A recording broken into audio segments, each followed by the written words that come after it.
तो ये द्रव एवं वायवीय इंजीनियरिंग का ओवरव्यू का एक पार्ट है, लेक्चर का पार्ट है। इसमें हम लोग यूनिट 8 का हाइड्रोलिक कंपोनेंट का रिवीजन कर रहे थे। तो इसमें पंप, मोटर और फिल्टर, ये 3 टॉपिक बचे हुए थे यूनिट 8 में। तो पंप एक ऊर्जा को कन्वर्ट करने की डिवाइस है। ये द्रव की ऊर्जा को, ये यांत्रिक ऊर्जा को बदलता है द्रव की ऊर्जा में। तो इसमें क्या होता है, जब शाफ्ट घूमती है तो हाइड्रोलिक फ्लूइड से टकराती है और उसको प्रेशर या डिस्चार्ज बढ़ाती है। तो ये मेन काम है द्रवीय पंप का।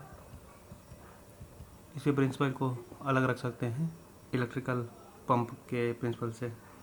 अगर इनपुट में माने मैकेनिकल एनर्जी के रूप में टार्क है तो आउटपुट में डिस्चार्ज मिलता है, जो कि एक हाइड्रोलिक एनर्जी के फॉर्म में मिलता है।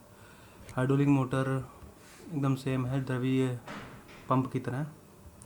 इसमें अंतर यह है कि ये उल्टा करता है कि इसमें द्रव की ऊर्जा देते हैं और यांत्रिक ऊर्जा मिलती है।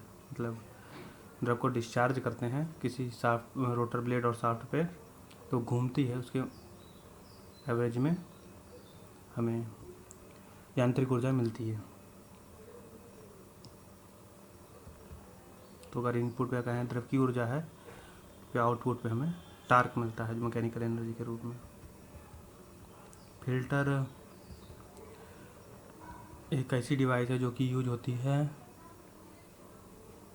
एक्सटर्नल सब्सटेंस को दूर करने में, या कोई इम्प्योरिटी है हाइड्रोलिक फ्लूइड में उसे दूर करने के लिए यूज होती है।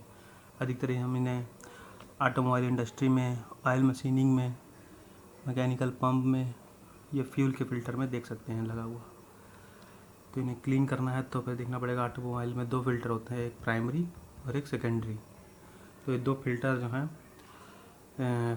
प्राइमरी फिल्टर जो है ब्रोंज की जाली का बना होता है या फेल्ट का बना होता है, जो कि कपड़े की तरह का होता है, और इसको 2-3 बार साफ़ करके बार बार यूज कर सकते हैं।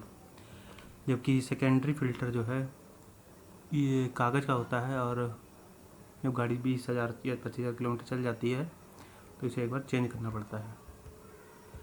तो फिल्टर क्लीन करना है तो पहले 2-4 स्टेप, पहले बॉडी को क्लीन कर लो फिल्टर क्लीन करने से पहले। फिर उसका जो फिलेमेंट उसे निकाल के उसके ऊपर, कैप के ऊपर प्लग लगा देते हैं ताकि ऑयल उसके अंदर ना चला जाए। फिर फिल्टर को उठा के ऑयल में डिप कर देते हैं पर्टिकुलर फिल्टर को, और उसे जो है ब्रश की सतह से क्लीन कर लेते हैं। तो और बाद में फिर उसमें एयर ब्लो करा के मिडिल सेक्शन से, और बाकी कोई इम्प्योरिटी ऑयल रह गया तो निकल जाता है। और फिर बाद में पैकेजिंग, जितनी बार क्लीन करेंगे फ़िल्टर को उतनी बार चेंज कर देंगे, फिर से उसे असेंबल करके यूज़ कर सकते हैं। तो फिल्टर में एक एयर फिल्टर भी है, जो कि जैसे कि इंजन का इनटेक है या कोई और मशीन है, यहाँ पे एयर यूज हो रही है कंप्रेसर में या किसी और कंपोनेंट में, तो ज़रूरी है कि एयर को जाने से पहले उसे क्लीन कर लिया जाए, क्योंकि उसमें डस्ट होगी, डर्ट होगी, या कोई स्मॉल छोटे जो जीवाणु भी इसके अंदर उपस्थित होते हैं।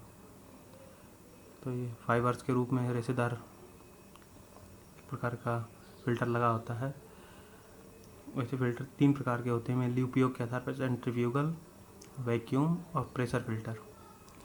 पैकेजिंग और सीलिंग, हाँ, जहाँ कहीं पर भी हाइड्रोलिक फ्लूइड का काम हो रहा है तो ज़रूरी है कि उसे इसकी पैकेजिंग की जाए या सीलिंग की जाए। इसको समझने के लिए और आसान शब्द समझ सकते हैं, जैसे घर पे प्रेशर कुकर होता है, अगर उसमें रबड़ ना लगाएं तो कुकर में प्रेशर बिल्डअप नहीं होता है। उसी प्रकार किसी भी हाइड्रोलिक डिवाइस में पैकेजिंग, सीलिंग उतनी ही इम्पॉर्टेंट है।